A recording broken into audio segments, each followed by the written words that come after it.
खबरों का सारथी। नमस्कार, मैं हूं मनोज मानस। उत्तराखंड की खबरों में आपका स्वागत है। खबरों का रुख करेंगे उससे पहले देख लेते हैं इस वक्त की अहम हेडलाइंस। उत्तराखंड में निकाय और पंचायतों की वोटर लिस्ट पर केंद्रीय चुनाव आयोग करेगा मंथन। 25 साल बाद राज्य निर्वाचन आयुक्त हिस्सा लेंगे।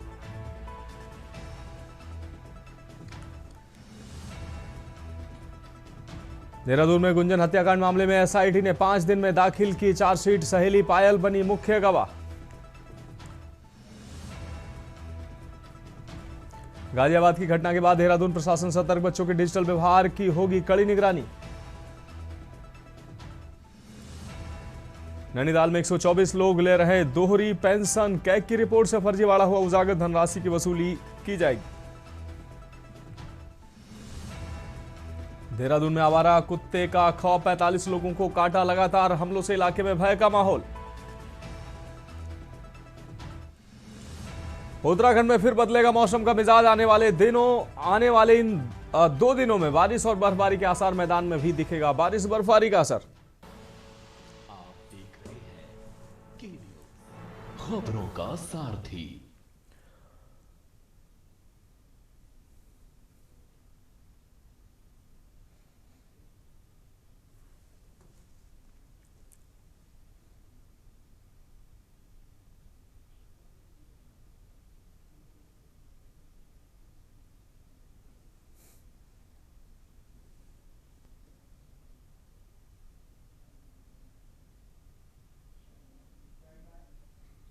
और अब खबरें विस्तार से। अहम खबर से बुलेटिन की शुरुआत करेंगे। देहरादून से अहम खबर है। नगर स्वास्थ्य अधिकारी पर गिरी गाज। शहरी विकास विभाग ने मुख्य नगर स्वास्थ्य अधिकारी को हटाया। मुख्य नगर स्वास्थ्य अधिकारी डॉक्टर अविनाश खन्ना को हटाया। शहर की सफाई व्यवस्था ठीक न होने पर की गई कार्रवाई। सचिव शहरी विकास नितेश झा की ओर से जारी किया गया आदेश।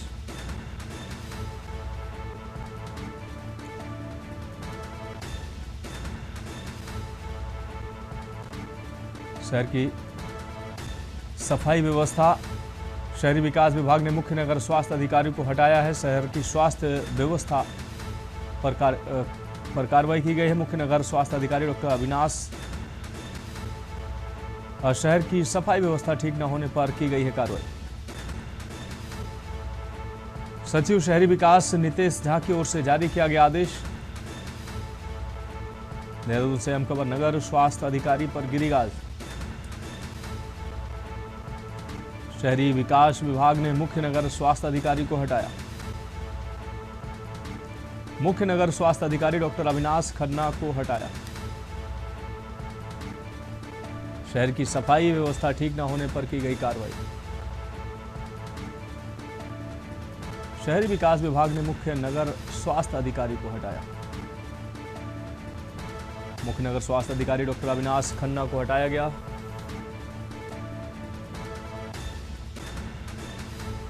शहर की सफाई व्यवस्था ठीक न होने पर की गई कार्रवाई। सचिव शहरी विकास नितेश झा की ओर से जारी किए गए आदेश।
बढ़ेंगे अगली खबर की ओर। खबर देहरादून से है, जहां रायपुर क्षेत्र में बाल अधिकारियों को लेकर एक और अगली खबर देहरादून से आपको दिखाएंगे।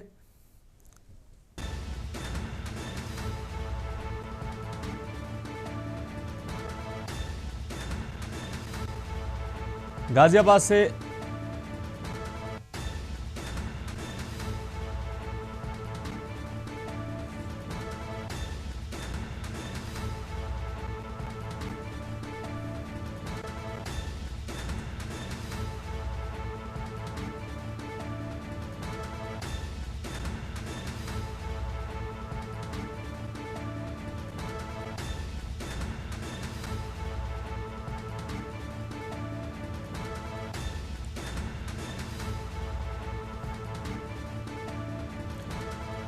तो देहरादून से अब खबर है, गाजियाबाद घटना के बाद देहरादून प्रशासन सतर्क हुआ है। ऑनलाइन गेमिंग लत को लेकर स्कूलों को एडवाइजरी, डिजिटल व्यवहार पर निगरानी के निर्देश दिए गए। बच्चों की गेमिंग आदतों पर नजर रखने को कहा। बच्चों की गेमिंग आदतों पर नजर रखने को कहा गया।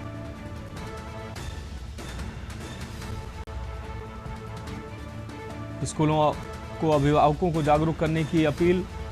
बच्चों की पढ़ाई पर पड़ रहे प्रभाव को लेकर बड़ी चिंता। जिला प्रशासन ने संतुलित डिजिटल उपयोग पर दिया जोर। देहरादून से अहम खबर, गाजियाबाद घटना के बाद देहरादून प्रशासन सतर्क।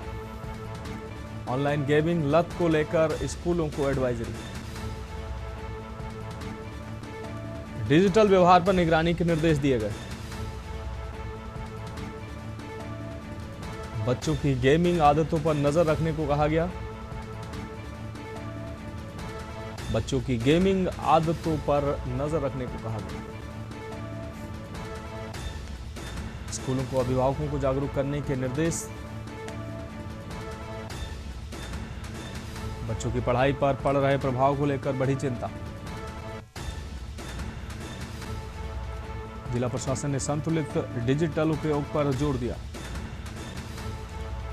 तो देहरादून से अहम खबर, गाजियाबाद घटना के बाद देहरादून प्रशासन सतर्क। ऑनलाइन गेमिंग लत को लेकर स्कूलों को एडवाइजरी, डिजिटल व्यवहार पर निगरानी के निर्देश दिए।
अगली खबर का रुख करेंगे। खबर देहरादून से है, जहां रायपुर क्षेत्र में बाल अधिकारियों को लेकर एक व्यापक जागरूकता अभियान चलाया गया। ये कार्यक्रम जिलाधिकारी शबिन बंसल के निर्देशन में जिला बाल संरक्षण इकाई और महिला कल्याण विभाग द्वारा संयुक्त रूप से आयोजित किया गया।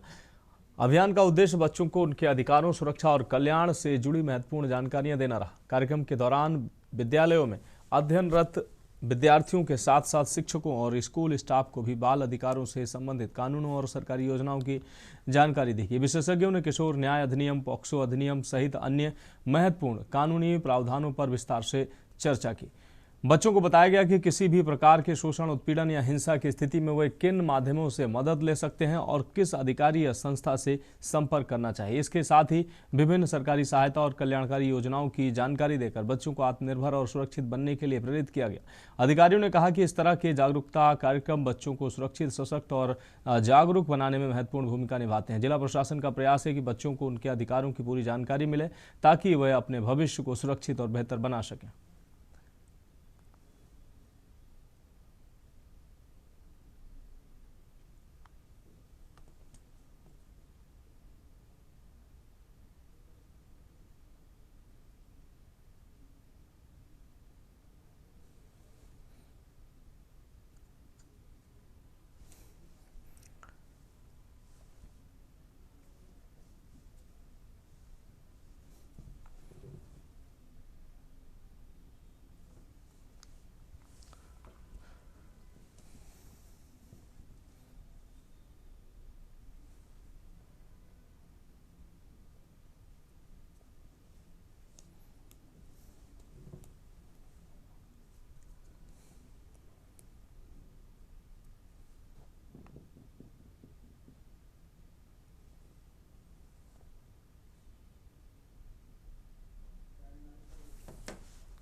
अगली खबर देहरादून से, जहां कांग्रेस और भाजपा के बीच सियासी टकराव और तेज हो गया है। प्रदेश कांग्रेस द्वारा अपने आधिकारिक सोशल मीडिया पेज पर जारी किए गए एक पोस्टर में भाजपा को भ्रष्ट जुमला पार्टी बताए जाने के बाद राजनीतिक बयानबाजी शुरू हो गई है।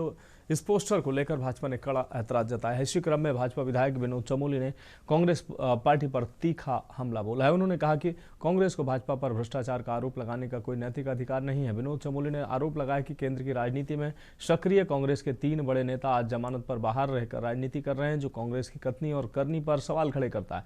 उन्होंने कहा कि प्रदेश कांग्रेस के कई बड़े नेता भ्रष्टाचार के मामलों में घिरे रहे हैं और कांग्रेस पार्टी खुद भ्रष्टाचार में लिप्त रही। विनोद चमोली का कहना है कि केंद्र से लेकर राज्य स्तर तक कांग्रेस के अधिकांश नेता किसी न किसी रूप में भ्रष्टाचार के मामलों से जुड़े रहे हैं।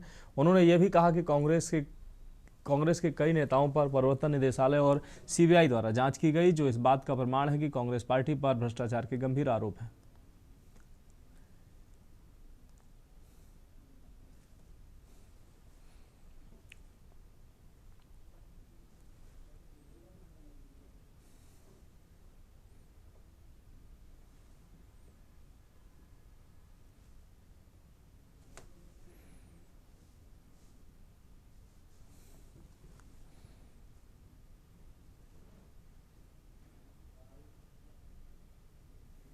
देखिए, बड़ा विषय है, इस पर मुझे बहुत समय चाहिए डिबेट करने के लिए। आप कल्पना कीजिए कि देश के अंदर उनके 3 बड़े नेता हैं, राहुल गांधी नेता प्रतिपक्ष, सोनिया गांधी सर्वे सर्वा, रॉबर्ट वाड्रा गांधी परिवार के दामाद, तीनों के तीनों बेल पर हैं, तीनों जमानत पर आज राजनीति कर रहे हैं, जमानत पर बाहर है। इसी तरह प्रदेश के अंदर अगर आप इनका नेतृत्व देखेंगे, हरीश रावत पर ट्रायल चल रहा है हाई कोर्ट के अंदर, सीबीआई में जांच हुई थी, जो उनका बयान था, जो उनका स्टिंग था, जिसमें पूरे उत्तराखंड को बेचने की बात कर रहे हैं, वो पूरे उत्तराखंड ने देखा। भ्रष्टाचार के नाम पर कांग्रेस टूटी, जो कांग्रेस के विधायकों ने कांग्रेस से बाहर जाने का निर्णय लिया। आरोप यही था कि हरीश रावत जी की सरकार में कुछ ठीक नहीं चल रहा, भ्रष्टाचार बढ़ गया है।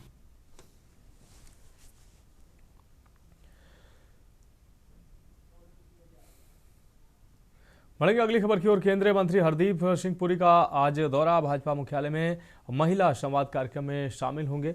दोपहर 1 बजे महिलाओं से करेंगे बजट को लेकर संवाद। भाजपा मुख्यालय में करेंगे आम बजट पर विस्तृत चर्चा। दोपहर 2:30 बजे पत्रकार वार्ता करेंगे मंत्री। केंद्र सरकार के बजट पर रखेंगे सरकार का पक्ष। भाजपा नेताओं और पदाधिकारियों की रहेगी भागीदारी।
ब्रेक के बाद उत्तराखंड की खबरों में एक बार फिर से आपका स्वागत है। उत्तराखंड में मौसम का मिजाज बदला है। देहरादून से खबर आपको दिखा रहे हैं। माघ में चैत्र जैसी गर्मी का एहसास हुआ। अगले कुछ दिन मौसम शुष्क रहने के आसार हैं। तापमान में और बढ़ोतरी की संभावना है। मैदानी इलाकों में घने कोहरे का येलो अलर्ट। सोमवार से पर्वतीय क्षेत्रों में बदलाव के संकेत। पहाड़ों में हल्की बारिश और बर्फबारी के आसार।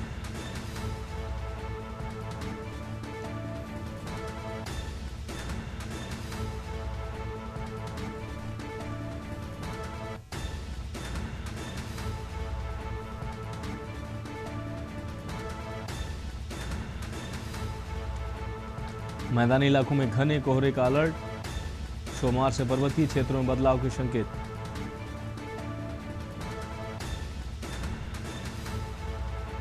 पहाड़ों में हल्की बारिश और बर्फबारी के आसार।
खबर देहरादून से, जहां कांग्रेस और भाजपा के बीच राजनीतिक आरोप प्रत्यारोप तेज हो गया। प्रदेश कांग्रेस पार्टी अपने सोशल मीडिया पेज पर एक पोस्टर जारी कर भाजपा को भ्रष्ट जुमला पार्टी बताए जाने के बाद सियासत गर्मा गई है। पोस्टर सामने आते ही भाजपा ने कांग्रेस पर तीखा पलटवार किया। इसी क्रम में भाजपा विधायक विनोद चमोली ने कांग्रेस पर पार्टी पर गंभीर आरोप लगाए। उन्होंने कहा कि कांग्रेस पार्टी को भ्रष्टाचार पर बोलने का कोई नैतिक अधिकार नहीं है, क्योंकि केंद्र से लेकर राज्य तक कांग्रेस खुद भ्रष्टाचार में लिप्त है। विनोद चमोली ने आरोप लगाया कि केंद्र की राजनीति में सक्रिय कांग्रेस के 3 बड़े नेता आज जमानत पर बाहर आकर राजनीति कर रहे हैं। उन्होंने प्रदेश कांग्रेस के कई बड़े नेताओं का उदाहरण देते हुए कहा कि कांग्रेस के अनेक नेता भ्रष्टाचार के मामलों में पहले ही घिरे रहे। विनोद चमोली का कहना है कि केंद्र और प्रदेश की राजनीति में कांग्रेस के अधिकांश नेता किसी न किसी प्रकार से भ्रष्टाचार की श्रेणी में आते हैं। उन्होंने यह भी कहा कि कांग्रेस पार्टी के कई नेताओं पर प्रवर्तन निदेशालय और सीबीआई द्वारा जांच की जा चुकी है। ऐसे में प्रदेश कांग्रेस द्वारा भाजपा को भ्रष्ट बताना पूरी तरह गलत और भ्रामक है।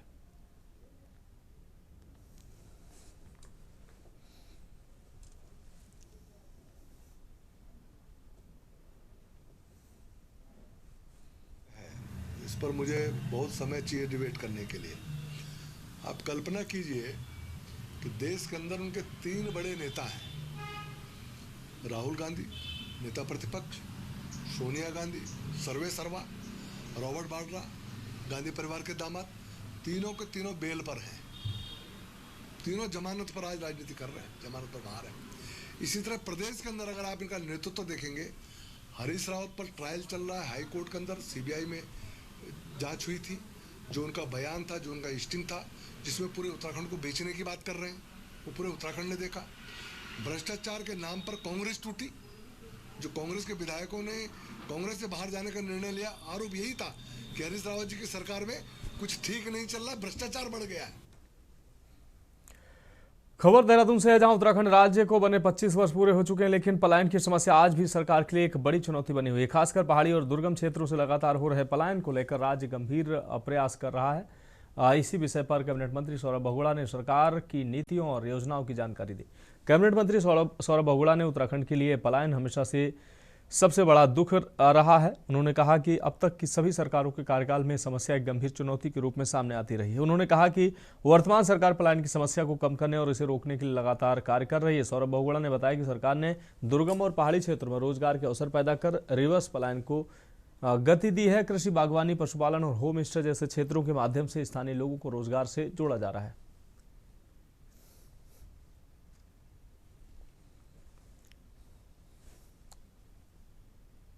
मैं हमेशा ये कहता हूँ कि उत्तराखंड में सबसे बड़ा दर्दी हमेशा पलायन रहा है। उत्तराखंड में जो घोष रिलीजियस का कॉन्सेप्ट है वो बहुत बड़ी एक चुनौती रही है हर सरकार के लिए, लेकिन इस सरकार में उस चुनौती से हमने कहीं ना कहीं बहुत हमने आगे बढ़ के काम किया है।